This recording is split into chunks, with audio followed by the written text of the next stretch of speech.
Sumikat ang araw, subalit si Tanggol tulog pa. Ang sabi ng mga matatanda, gumising ng maaga para sa ganon ng biyaya pumasok sa ating tahanan. Subalit ang munting ibon ay nagpapahinga sa munting higaan. Agad ako nagbigay ng babala na walang biyaya sa ibon na lagi nakahiga. Agad siya tumayo at lalabas mula sa kanyang lungga. Habang nakatungtong sa pasimano, naisipan niya magpaduslos para sa ganon mabilis siya makababa. Napapaisip pa ang munting ibon, di bali na mapilayan para lang sa kayabangan. Sa baba ng kanyang lipad, papilay-pilay na maglakad. Dinalaw niya ang matalik niyang kaibigan na nakakulong sa munti. Lubos siya naghihinayan sa kalagayan ng kanyang kaibigan. Kinausap niya ito ano ang kanyang pagkakasala. Agad niya sinabi ang kanyang kwento. Naligaw siya ng landas at sa iba napadpad. Di niya akalaing nakasunod ang kanyang kasintahan. Subalit di niya napansin to sa dala ng kalibugan. Agad ko siya binulungan, mag-ensayo pa at galingan para sa ganon na hindi ka na mahuli at lahat ng bagay ay hindi ka na magsisisi. Tinawag ng munting ibon ng kanyang alagad.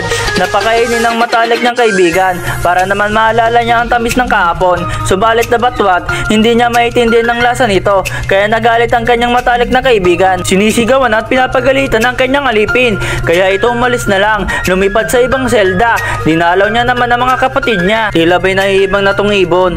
At yung tagapagsalita ng kwento, tila ba'y nagagalit siya bakit wala daw puno sa selda. Baka wala silang makain. Agad gumawa ng pangunang lunas. Agad siya lumabas. Hindi na siya lumipad sa kadahilan ng sayang ang gasolina. Takpong pogi muna. Dali-dali nagpunta sa malapit na puno. Hindi niya mapigilan ang ngiti sa kanyang tuka. Dadali niya to sa munti para sa ganon ang kanyang mga kapatid ay may masilungan. Hindi nagdalawang isip ang munting ibon kasi utak niya isa lang. Tinawag niya ang kanyang alipin na putulin ng konting sanga at dalhin ito sa kanyang mga kapatid. Binuwatan ng alipin ng puno at inilagay ito sa loob ng bahay na may kulungan. Labis ang mga ngiti sa kanilang tuka ang kasiyahan.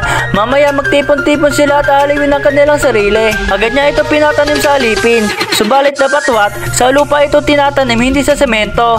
Pero wala nagawa ang alipin kundi sumunod na lang. Pagkalipas ang ilang segundo, ito ay lubusang tumubo at tumibay ang pudlasyon. Ano ba yun? Makakain ba yun?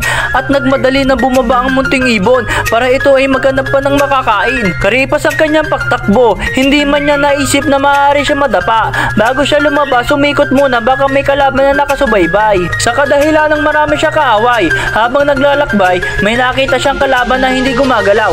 Subalit hindi magpapatinag ang munting ibon, susubukan niya ito si Pait. Niyayabangan niya muna at sinasayawan para sa ganon ay matakot siya. Pero ayaw niya talaga gumalaw, kaya nag-isip siya na si Pait na lang ito. Biglang natakot ang munting ibon sa kadahilan ng gumalaw ito.